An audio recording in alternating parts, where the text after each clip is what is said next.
Cindy Taylor's excused, Joan Wengler's excused, Barbara Wolf is excused, and how about Ann Zobe? Excused. Excused. Oh my goodness. And our corresponding members are Susan Armstrong, Renee, Lyndon Moravik, and Sherry Vaverka. You're here. Glad you're here. And, Whit, excuse me, did you, Brenda is excused. Oh, she is, okay. She is. Okay. She contacted me. I thought she had copied you, but maybe not. Okay, ladies, so just a real brief thing. The partial eclipse will begin at 1:52 p.m. and end at approximately 4:24. A total eclipse will begin, let's see, totality begins at 3:13 and ends at 3:17, so we will be speedy. All right, next thing, thanks to Linda, thanks to the ladies who also volunteered to help to bring cleanup, setup, and tasty treats for all of us to eat. So is there information from Joe Yes, about our there is. solar eclipse? There is. Would you like that now? We're gonna have, Or I didn't know when you would like that. no, we're gonna do that a little bit later. I Very was good, just but we checking to make definitely sure. have it. Yeah, oh, excellent. I felt like right before we went out would be wonderful. Perfect, that's what I was thinking. Okay, so we'll be remembering Mary Simonson today because this was going to be the day that she presented her paper. So I was going to read one of Mary's papers as the sole presenter today. Yes. And then the tea will follow the eclipse, sort of anticlimactic. That's okay. It's gotta be the way. And if we get, if we get slow or we want to book outside or whatever, if somebody wants to keep an eye on the time, I would be grateful so I don't look like I I'm think preaching. Joe is doing that for us. Oh, good. Oh, Linda, we my were gosh, all I the love only support people staff. that were having Oh, a tea God, after watch the eclipse. You could guarantee right. guarantee. So I'll turn it over to Whit. What am I supposed to do? At the April 22nd meeting. At the April 22nd meeting will be held at Fran Hall's house, and everybody knows where that is. It's right next to the Lyceum, to the right of the Lyceum. And if you would park in the Lyceum and leave Fran's driveway for people that have a little bit of difficulty getting up the stairs. So, Yes. and, Oh, excuse me. yes? Yes, as Whit just mentioned, unfortunately, we do have a number of steps getting into our front door.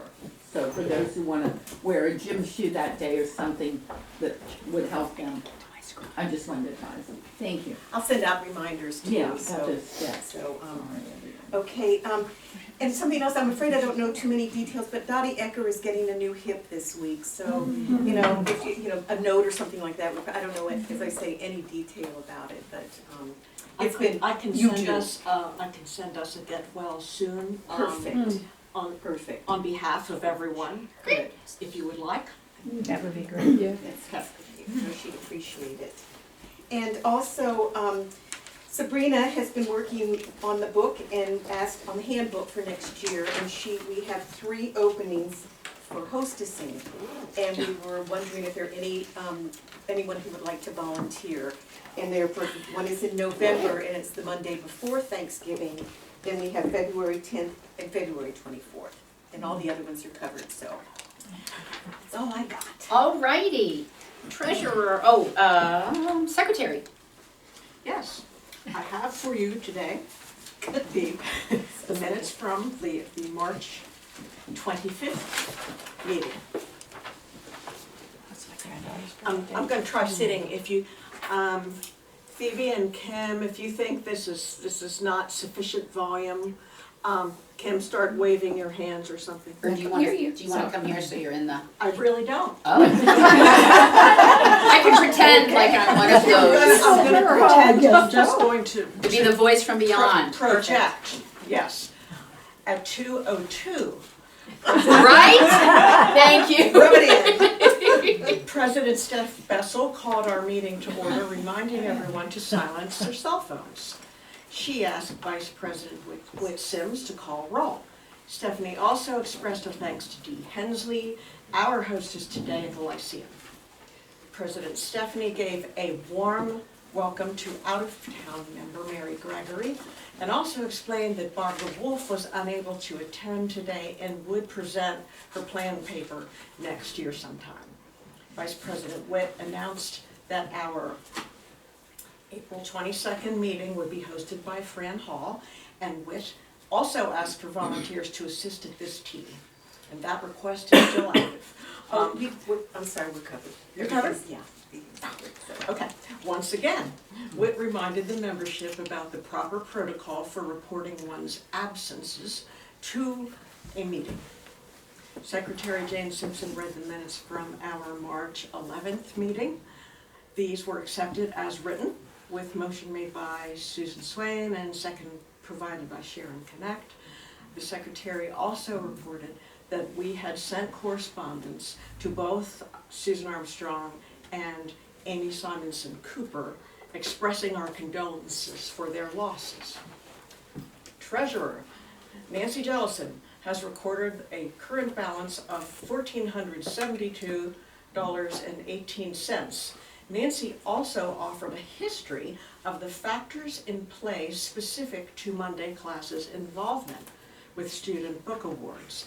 These awards have varied in their parameters for who receives an award, how many student recipients are involved, and with a wide range of dollars spent toward this fine effort. And aside from the secretary, I am positive that there has never been a more interesting treasurer's report. It's more than just numbers, people. Than this one. Nancy's report was accepted as written with a motion made by Renee Locker and second provided by Nancy Green. In new business, Stephanie requested early RSVPs for our next meeting on April 8th.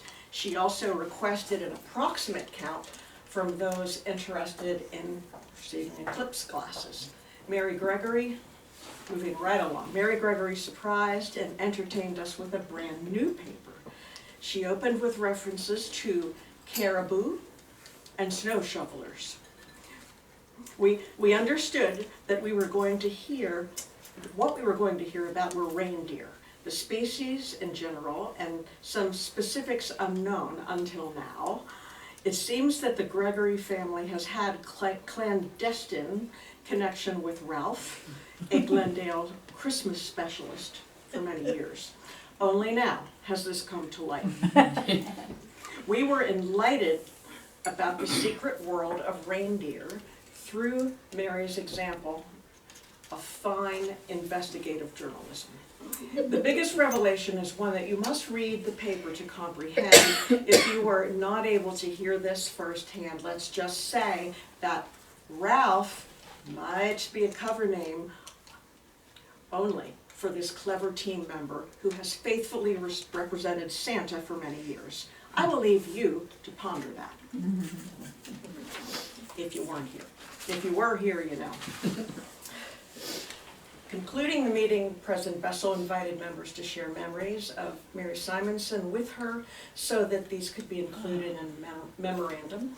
Our April 8th meeting will be held at the home of Linda Moravec, and one of Mary's papers will be read as our only presentation that day. A motion to adjourn the meeting was made by Mariana Briner and the second provided by Hildy Bonhouse. We reconvened for a lovely tea hosted by Dee Hensley with assistance by Judy Skillingstadt and Jane Simpson as pourers respectfully submitted. Thank you, Jane. Can I have a motion to accept the minutes as written?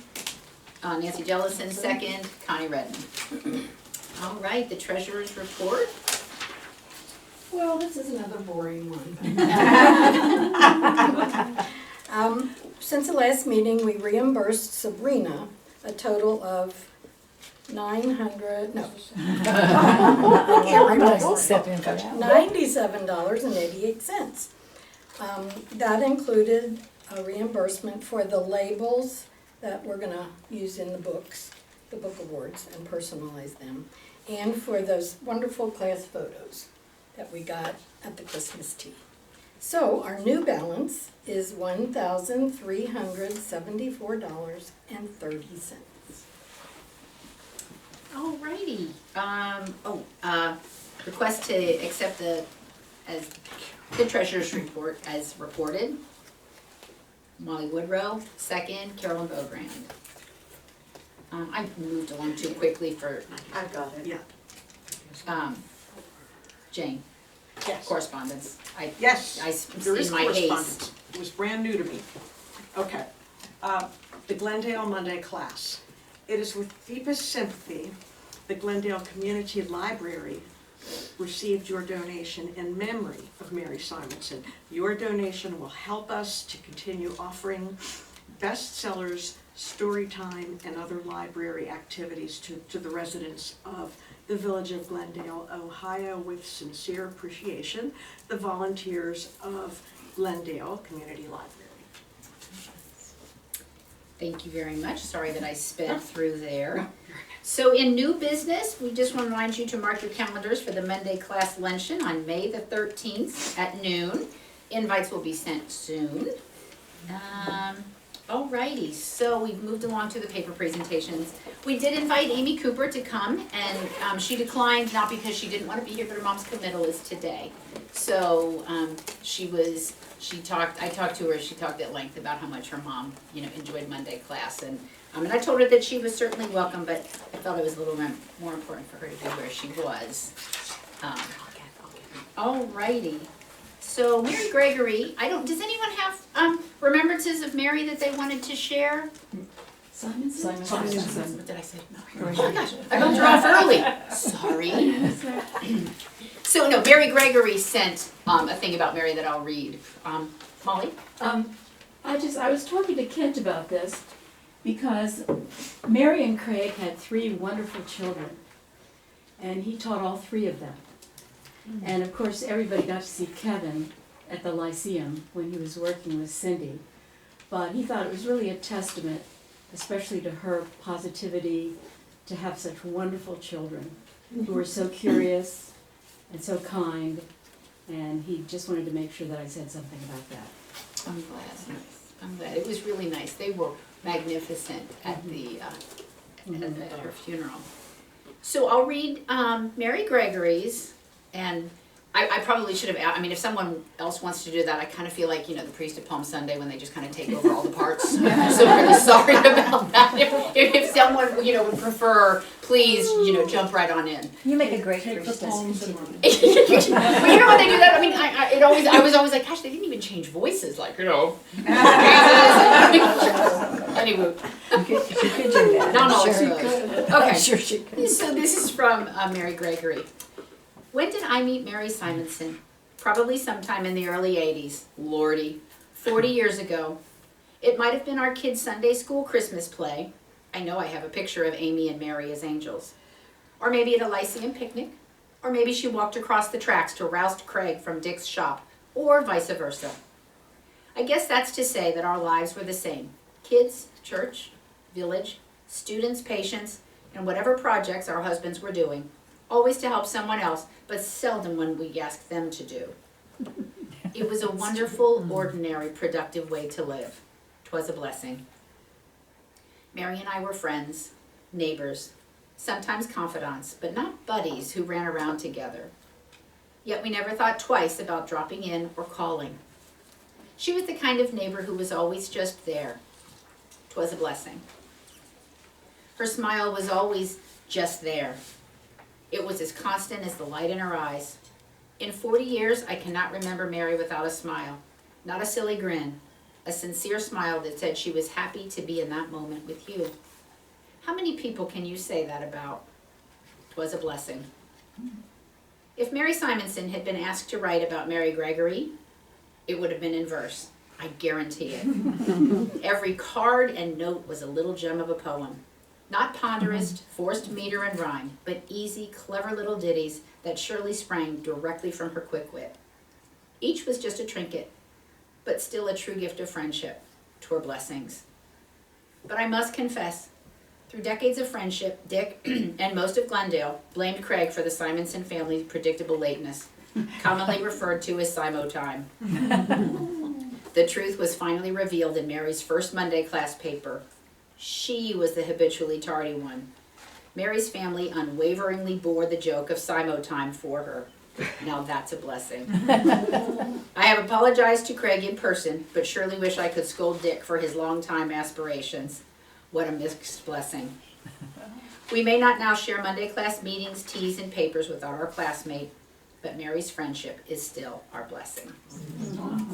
So I thought that was really nice, so we'll put that out and I'll pass that along to Amy, who, when I spoke to her, Sabrina sent the recordings of her. She was post-pandemic, so we have her recorded saying those papers, and she said that she was the storytime reader at nighttime, and so she was having trouble sleeping, and it really helped to have her mom's voice for more than 5 minutes because the papers that were recorded were longer. So, you know, it's just amazing, I know. So then when, so my recollection, when I heard of Mary's passing, I wouldn't believe it. First of all, she's way too young and vibrant. Second, I was still crafting a slightly snarky response to her request to postpone her paper because of eclipse. Now this was coming from a gal who wished a pandemic on the world to get out of a paper. So here we are, missing our own Monday class sunshine. Mary lit up a room and made you feel good just being in her presence. I first met Mary shortly after moving here at a party. I didn't know anyone beside the host and was wandering awkwardly past some ladies sitting on a garden wall. I'll never know why, but she hip-checked the gal next to her and scooted over so I could sit down. I was so grateful, and it's a memory you don't soon forget. She was easy to talk to and as funny as the day is long. I was delighted to see her join Monday class. Her papers were fun, informative, and entertaining. Who can forget the Playboy board game moment during her paper? She was mortified, and hilarity ensued. She endured all of it with grace and a great sense of humor. She was thoughtful and sensitive and angsted over her minutes with as much care as if it was a paper. Her giggling laughter when sharing a joke was music to the ears, and her twinkling eyes and wide smile a delight to the eyes. I will miss my friend and the light that she brought to those in her circle. Rest well, Mary. So, all right, on to her paper, which was her first and my absolute favorite. It does running late count as exercise? Yeah, this was March 22nd, 2021. Oh my God. The title of my paper, Does Running Late Count as Exercise?, is on a plaque in my kitchen, hanging above my calendar. The plaque was a gift from my daughter years ago as a gentle, humorous, somewhat snarky motivator for me. The words combine two major problems that I struggle with: promptness and a reluctance to exercise. For a good many people, three little words habitually accompany their entrance to every meeting, gym class, or dinner with friends. Sorry I'm late. I am one of those people. I am not proud that I'm compelled to utter these three little words frequently. I view it as a character flaw. Throughout my life, I have usually been late for school, meetings, church, social functions, and even my jobs. Everyone in my family knows I have a problem with being late. I do not intend to be late. I always strive to be on time. Each social appointment or deadline causes me a lot of stress and anxiety. Yet struggling with punctuality continues to be a constant thread throughout my life. In fact, the topic of this paper was chosen recently this year in late February, when I was moaning to my sister that my first paper for Monday class was due in March and I hadn't even begun to start. There was no excuse for not being prepared. I had had more than enough time to contemplate various topics. After all, the original due date for my first paper was March 2020. Then COVID-19 forced the cancellation of our group meetings for the rest of the year. I was so relieved. I felt guilty for being so happy amidst a frightening pandemic, but the fates had given me the gift of time. Alas, I squandered my gift of time, and here I am under pressure once again. As my sister and I brainstormed possible topics, I asked her, what's wrong with me? Why do I always wait till the last minute? Why am I always running late?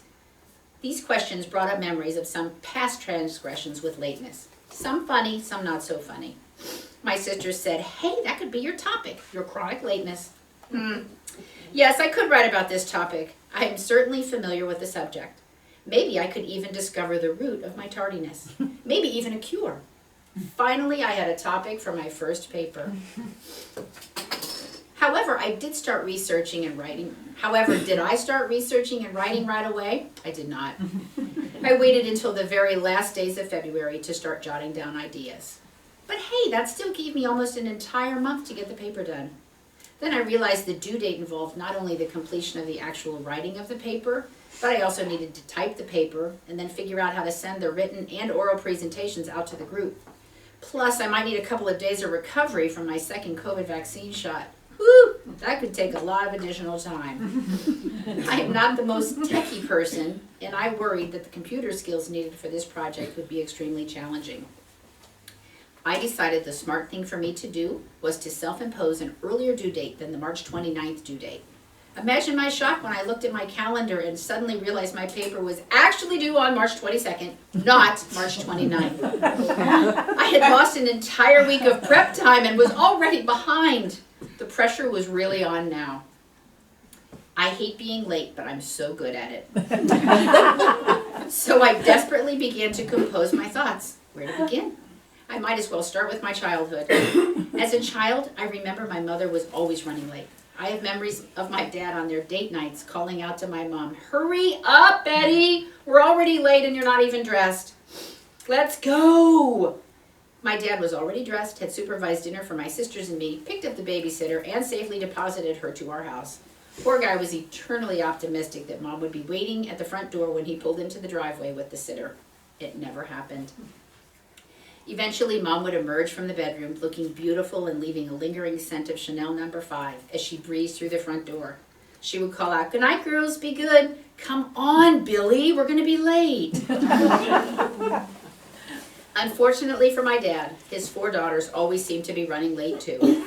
Every Sunday morning, it took a Herculean effort on his part to get all 5 females out the door in order to get to church on time.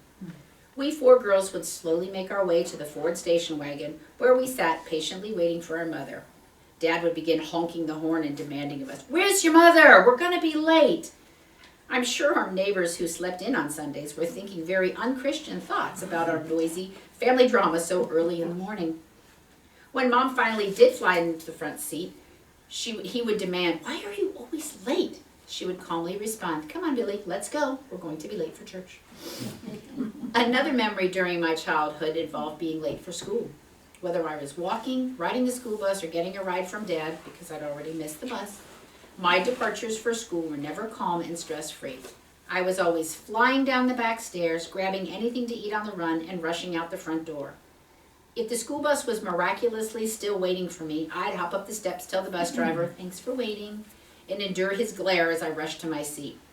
As I plopped down to the applause of the other kids and hoots of "It's about time," the driver would call back, "Next time I'm not waiting for you." He usually did wait, and it was so exhilarating to start the day off with an entire busload of kids applauding me just because I finally showed up. School projects, book reports, research papers were always completed at the last minute, usually the night before the due date. I'd be up all night frantically finishing the assignment. Even in college, I continued to wait until the last minute to start projects. I'll never forget an assignment for one of my classes called Art for the Elementary Child. The first day of class, the art instructor informed us we were to draw a daily sketch of common object, each day of the quarter in our sketchbook. The night before my art portfolio was due, I was up all night running around the dorm, sketching the entire grading period of drawing in one night. My roommates and dorm mates were incredulous as I grabbed their shoes, a guitar, a candle, a toothbrush, anything I could sketch. I finally finished my sketches at dawn, slept a couple of hours, and ran to art class to turn it in. Was it worth the crazy, frantic, sleepless night? Yes, because I was extremely proud to receive an A on my daily sketches. On the other hand, what would it have been like to resolutely sketch one drawing a day and avoid all the last-minute drama? I'll never know.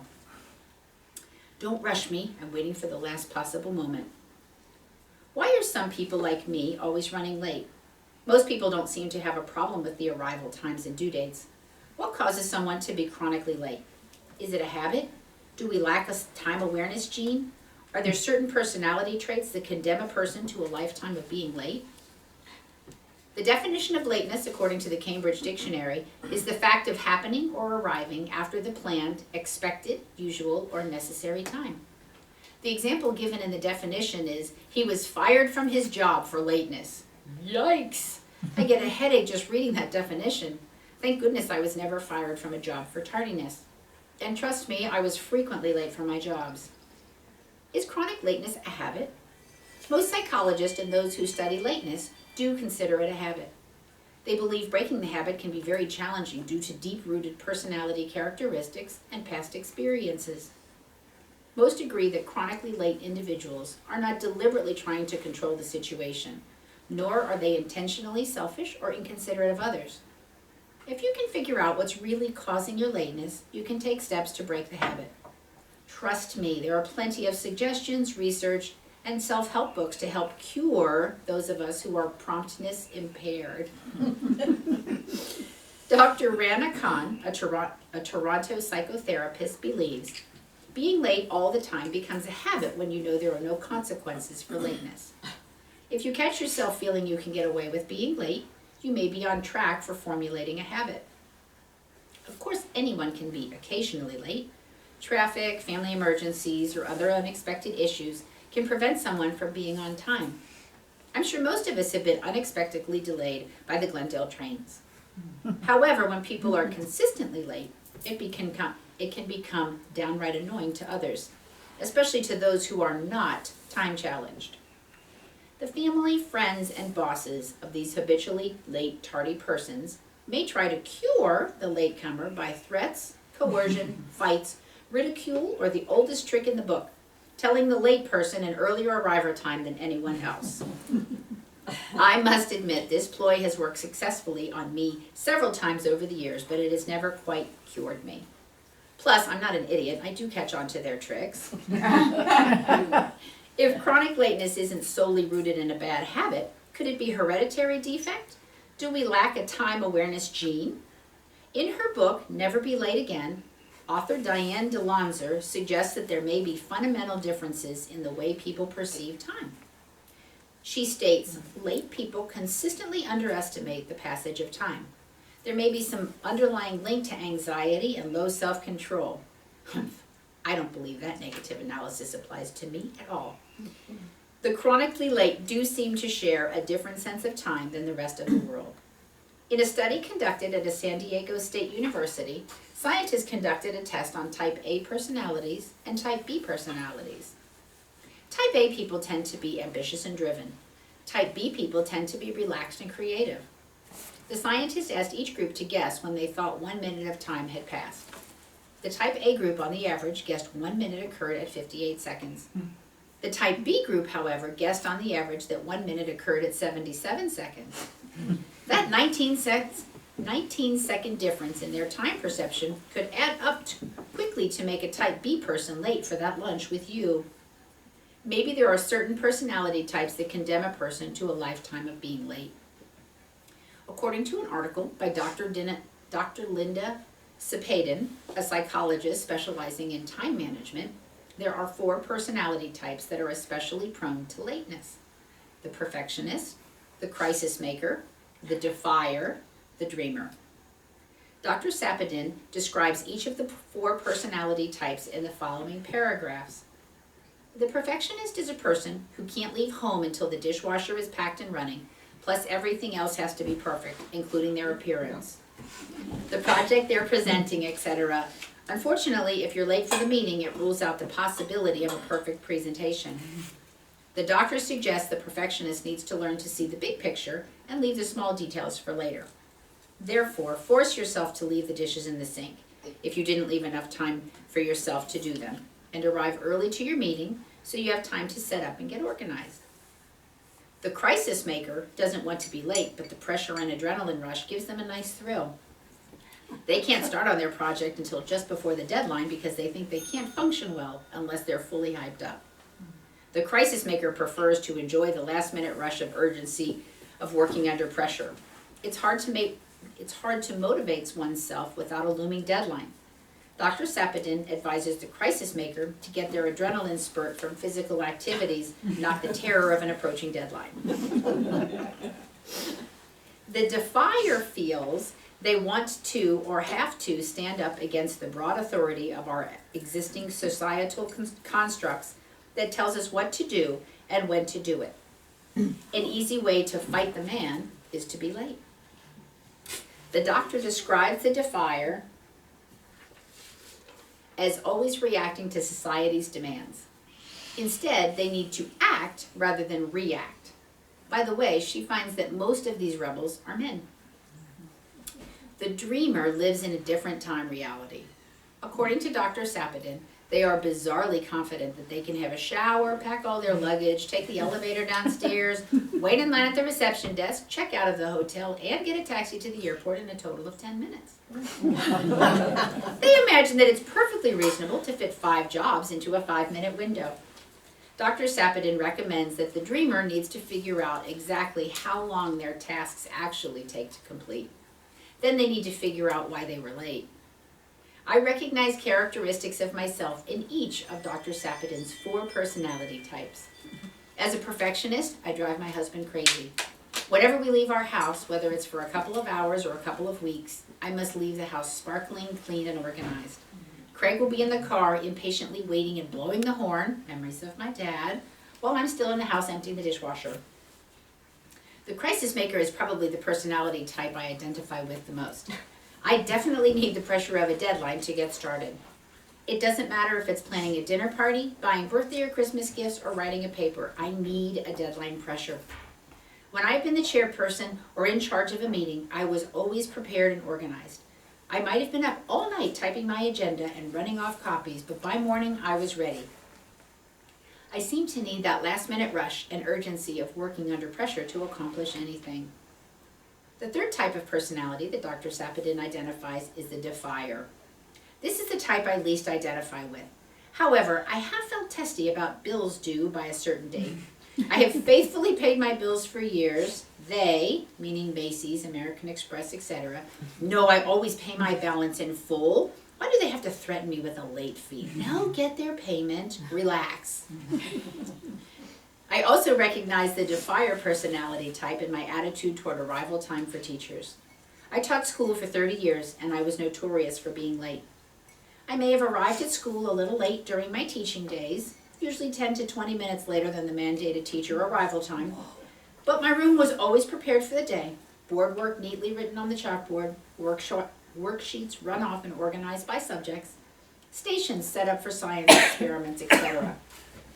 My classroom was prepared because I had stayed at school the previous day for hours, working to get everything done. I graded papers at home while my 3 kids sat at the dining room table doing their homework. That's why I was able to enter my classroom ready to go. So unless there was a meeting, I didn't see the need to be there 30 minutes before school started. I definitely belong to the 4th personality type, the dreamer. I really do believe I can do it all. I also struggle to be more aware of time and to try to figure out how long chores and preparation takes me to complete. Time management expert and author Diane DeLonzer calls this type of personality the absent-minded professor. In her book, Never Be Late Again, she explains why people are chronically late.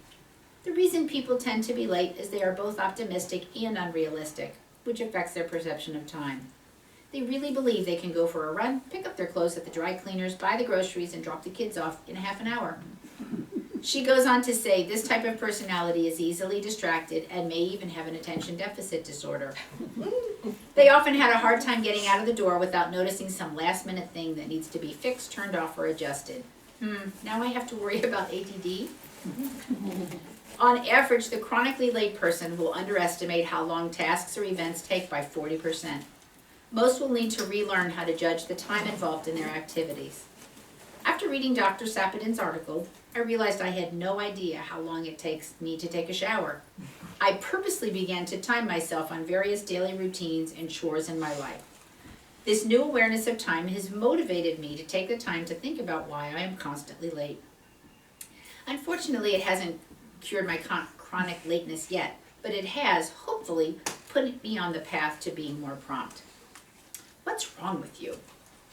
There are plenty of negative reasons to avoid being late. Missed deadlines and events, frustrated friends and family, and added stress to your life. No matter what punishments or consequences are meted out, the chronically late person will continue to be late. I myself had never had any serious consequence to my tardiness. If it's a social gathering, most people are happy to see me. If it's a potluck dinner, my close friends will know to have asked me to bring the dessert, never an appetizer. But let's face it, nobody wants to arrive late at the church for a wedding and sneak down the aisle with the bride. And there's nothing more humiliating than to be late for your water aerobics class and have to waddle past the instructor in a pool full of women who are checking you out in your stretched to the limit bathing suit. So how do I survive these embarrassing moments in my life? I try to maintain my sense of humor about being late, and I can easily laugh at myself. For instance, I thought it was hilarious when a church choir member years ago told Craig and me that the choir took bets in the choir loft on the arrival time of the Simonson family every Sunday. As we would slink down the aisle to an empty pew, unfortunately usually up front, I wondered who had won the bet that morning. One person who prodded my conscience about my chronic lateness was my favorite principal. We were part of a group of teachers from our school attending a conference in Cleveland. At the end of the long day of workshops, our group was meeting in the hotel lobby to tour the Rock and Roll Hall of Fame down the street on Lake Erie Shore. I, of course, was the last one to arrive in the lobby. As we walked toward the lake, my principal asked me if I'd ever tried to figure out why I was always late. I laughed and took no offense, but then realized he was sincerely curious. So I told him I thought it was because I never had any serious consequences, and that's just the way I was programmed. People always seemed glad to see me, and I assume they also forgive me for my tardiness. I assured him that I truly try to be on time, it just doesn't happen. I self-righteously informed him it's not because I can't get out of bed. I actually wake up 2 to 3 hours before I need to leave the house to make it to school on time.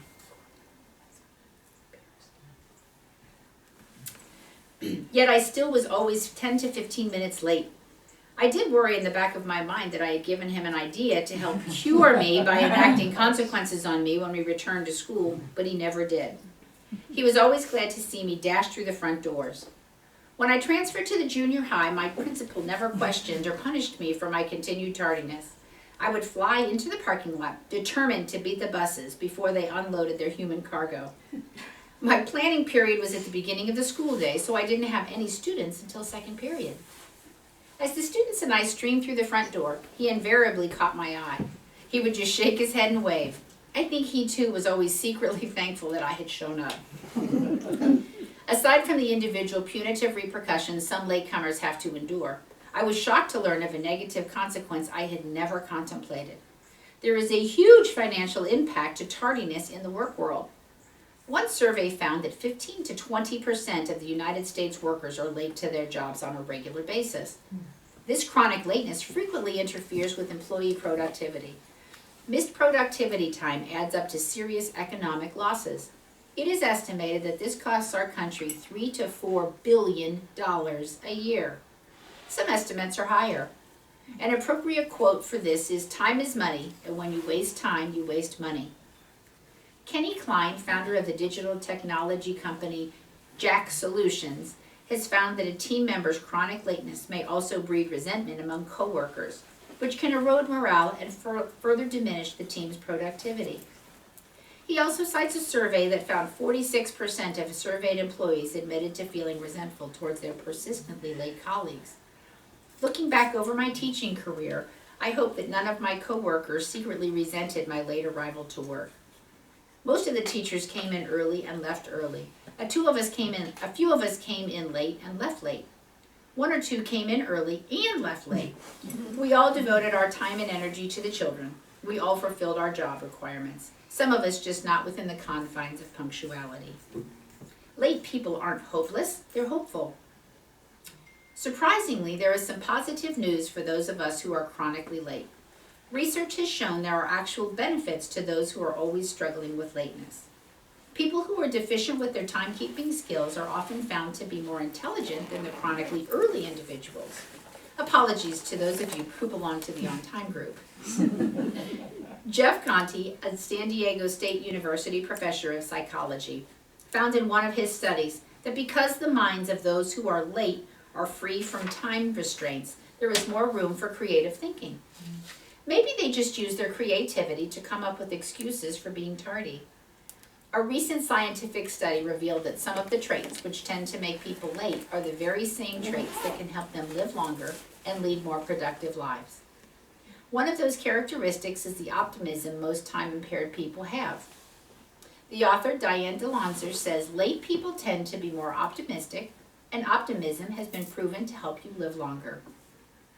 The chronically late people continue to believe that it's possible to do everything and still be on time, even when it's been proven over and over to them it isn't possible. Optimism can affect productivity and success. Another common trait that most latecomers share is their perfectionism. While this trait can work against them when they're trying to leave the house in a timely manner, perfectionism can be a desirable character in an employee. As an employee, he or she will work harder on a project and will stick to it until the project is perfectly completed. This passion and perseverance can lead to greater success for the employee and the company. While the on-time people believe being late is rude, the chronically late people believe the opposite is true, being early is rude. I certainly would never arrive at a friend's house early, and I surely don't want my guests arriving at my house early because I'm probably still cleaning the powder room. I was intrigued with an article in Psychology Today by Neil Burton, MD, titled, "Why You Should Be 8 Minutes Late, but Not 1 Minute More." He says, "In many social situations, I am often exactly 8 minutes late. Why? Well, it goes without saying that being early is just as rude, if not more so than being late, while being exactly on time can sometimes catch out your host. On the other hand, 8 minutes is not perceived as being late, and it gives your host just enough time to sit down for a couple of minutes, gather his or her thoughts, and begin to look forward to your arrival." Most people are usually late for the same amount of time. I have realized that I am repeatedly 15 to 20 minutes late. Dr. Burton puts a positive spin on being a little late for social gatherings. I like his solution, but I would need to really work at cutting my habitual 15-minute late time down to 8 minutes. Although being late has mostly negative connotations, there have been times in my life that I've been thankful to have been running late. Coming upon a car accident that could have involved me if I had been on the scene just minutes earlier, or seeing a police car in pursuit of a speeding car which could have been me being pursued if I had been speeding by 10 minutes earlier, or arriving at the Glendale train tracks and an extremely long train is finished rumbling by just as I pull up to cross over the tracks. All are examples of when running late was really a blessing. I do have one memorable time when I was especially thankful to have been running late for work. Sometimes when I was turning into my school's parking lot, the neighborhood pimp was strutting by on his way home. In his white cape, white fedora, and white boots, he would call out to me, "Yo mama, I can help you earn more money than you can get in that dumpy old school." I would just weakly smile, shake my head, and rush to the front doors of the school. But on this one morning, there was no pimp, just two crying, terrified kids desperately running towards school. I immediately recognized them as two of my sixth graders and rolled down my car window. "What's the matter?" I called out to them. They came running over to my car and blurted out that their dad was lying on the floor not moving. I instructed them to run to the school office and tell our secretary to call 911. I told them I would go to their house. I knew their dad had just been released from prison, and I knew there was no electricity or phone in their house. We had been working with social services to help their situation, but it was going slowly. I parked on the street in front of their house and ran into the dim home.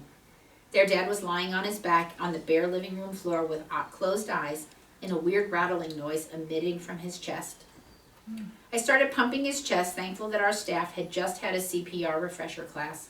I did not want to perform mouth to mouth because of his drug history. The EMT later assured me that it was already too late for him by the time I had arrived, so I didn't need to feel guilty. Minutes later, the ambulance and police arrived and took over. He was dead, apparently of a drug overdose. The kids had unfortunately run back to their home, but at least I was there among the EMTs, police, and neighbors to hug and comfort them. I was so thankful that I had been able to be there for them. If I had been on time for school that morning, I would not have been able to help. I always felt that was divine providence that led me to school exactly at that moment when my students needed me. I will always be humbled by that late moment in my life. Fashionably late or just plain rude? Writing this paper has been an eye-opening experience for me. Like most chronically late people, I have been late all through my life and late for every type of activity, good or bad. This paper has encouraged me to reflect on my childhood and adulthood struggles with promptness. The research, both scientific and anecdotal, has been insightful. Though some of the negative information was hard to take, I mostly felt comforted to recognize common character traits with other late people, and I wasn't alone in this battle against tardiness. Hopefully I'll be able to utilize the tips and insights I've learned and incorporate them into my daily life. This past year with all the COVID restrictions has taken a load off me. What a relief to have no activities to plan for or attend. Though I'll be as excited as anybody when our world opens up again, it has been a welcome reprieve from frantic schedules. Just recently I decided to keep my regularly scheduled dental cleaning appointment. It was pathetic how nervous and excited I was to go to the dentist. I wasn't nervous about the safety of the appointment. After all, what could be more sanitary than a dentist office? I was nervous because I hadn't been anywhere for months. It was exciting to get dressed up out of my sweats and to put on makeup. I felt like I was going to the prom. However, that old familiar anxiety returned as I was dashing out the door, praying there'd be no train to make me late. There wasn't a train, and I'm proud to say I made it to my appointment with 1 minute to spare. Time is relative. Time and lateness mean different things in different cultures. In the United States, lateness is often viewed as being rude or a sign of poor work ethic. When people are late in our country, it's assumed they feel their time is more important or valuable than yours. Most Americans can tolerate waiting 10 to 20 minutes before becoming irritated with someone's tardiness. However, if the latecomer is consistently late, the threshold for waiting can be dramatically decreased. After reading various articles about the different cultural attitudes toward promptness, I discovered a wide disparity among the world's nations. For instance, in Germany, punctuality is of the utmost importance. Germans actually prefer you to be at a meeting 10 minutes early. It was once reported that when Russian President Vladimir Putin was late to a meeting with the German Chancellor Angela Merkel, she departed because she refused to wait 1 more minute for him. It is known that Russians are more fluid in their relationship with time, though they usually do try to match the foreigner's timetable. Punctuality is more flexible in Spain than in Germany. Spaniards can arrive half an hour late to a social function with no questions asked and no apology needed. Punctuality is not a priority for Italians either. Both cultures take time to eat and drink. Dinner usually begins after 8 o'clock and lasts for hours. Mealtime is for relaxing and conversation and wine. In Japan, being 1 minute late is considered extremely rude. In Morocco and Saudi Arabia, being 30 minutes late is extremely acceptable. It is not uncommon for people in India to be late. No one is expected to be on time, therefore no one shows up on time. We need to be cognizant that our world has many different ways of looking at tardiness. As a people, our definition of punctuality is defined by the cultural norms and behaviors typically seen in the country we have grown up in. Susan Krauss-Whitburn, professor of psychology and brain science at the University of Massachusetts Amherst, believes our culture and upbringing affect our behavior about time. For instance, if we're used to being late to family gatherings or events, and no one is upset or comments, it's hard to understand why being late is a big deal for a non-family gathering. She says the problem arises when your own culture or cultural background doesn't mesh with the norms of your workplace or even relationships. I do hope that my poor example of running late has not negatively impacted my own children. I find it interesting that 2 of my 3 children also deal with running late. My daughter, who gave me the running late plaque, is the only one who is punctual like her father. My 2 sons tend to take after me in the punctuality department. Now, I don't want you worrying that my kids were constantly waiting forlornly to be picked up at the practice field or after a school meeting. I did manage to be there for pickups on time. Though I do think each of my children might have a child memory or 2 of waiting for mom's car to race into the parking lot. In my defense, I was juggling 3 active kids' extracurricular activities and working full time. So while I may not have arrived at the beginning of games and performances, I did manage to make it to each of their graduations and weddings on time. I'm comforted that my children turned out to be amazing adults who hold no ill will against their chronically late mother.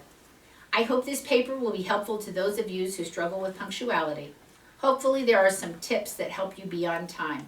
For those of you who are the early birds, maybe this paper will offer some insight and understanding of your loved ones and friends who are time impaired. We all need to find a healthy balance between punctuality and tardiness. Schedules are important, but breaking them isn't the end of the world. I'm glad I like to stop and smell the roses. It has always been easy for me to interrupt a scheduled activity and grab the spontaneous moment with my kids, students, and now my grandchildren. I don't believe my life was intended to be planned down to the last minute. Remaining excessively tied to timetables or packed days signifies, at least to me, an inability to enjoy the serendipity of life. When the COVID pandemic is under control and we can travel again, I think I'll go to the Bahamas, or at least somewhere in the laid-back South where no one will care if I show up at the bar 30 minutes late. I'll be on island time, taking life slow and enjoying my rum cocktail. Oops, I realized I gotta go. There's a lot to do before I turn this paper in. I have to do my final proofreading, type the final draft, send the paper to Barb and Sabrina, figure out how to do the audio presentations. So much to do, so little time. Once again, I'm running late. And just one more thought. Can I count this as my exercise for the day? Such a good paper. Such a good paper. Well, Well read. yes. Thank you. I'm sorry. I hope I didn't sound like an auctioneer. Speed up. So, let's see how On long. that note, Our time. is time. All right, let's go. It is And, 2:54.